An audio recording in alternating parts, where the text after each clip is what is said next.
we were kind of messing around with a bunch of musical ideas, but it really kind of came together in the last like year. You know, we got that weird little house in Venice. Like it was about a year ago. Yeah, so that was when about a year ago we like rented this little house in Venice and kind of like showed up there and would start writing, you know, little bits and pieces of songs. And then slowly over the last year it started coalescing into a body of songs. And even within the last like few months, it really came together sort of at the end. I mean, that's probably just because we were in the, you know, final process of putting it together, but it didn't really feel like an album until the very end. It just felt like a whole bunch of music that we were like almost like a sculpture that we were working on little by little. And then there was a point of coalescence where it all just kind of came flying together in a really fun way. And this was also the first time we've worked with Dave Sardy as a producer. He produced the album and he was awesome because he just sort of he challenged us in a lot of different ways than we have ever been challenged in the past. Sardy really let me have it.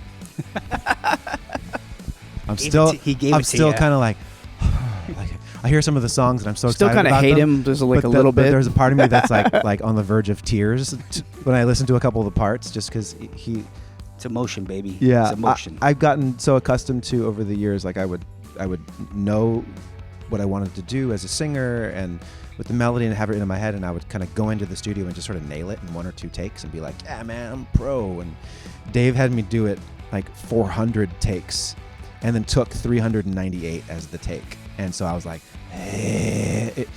And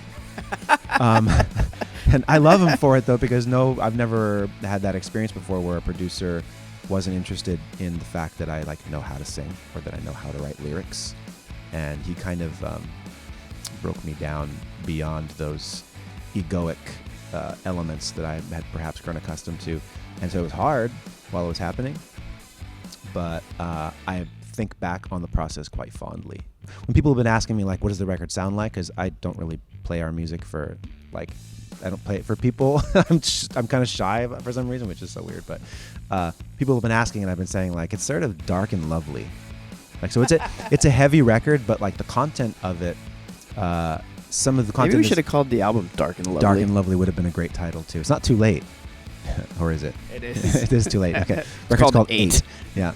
But the content, it's dealing with any number of topics between good old-fashioned loneliness and isolation, up to paranoia and to obsolescence and aging. But then there's also moments of just pure, unadulterated love and confusion, and so it kind of runs the spectrum, I suppose. But we live in dark times, my friend.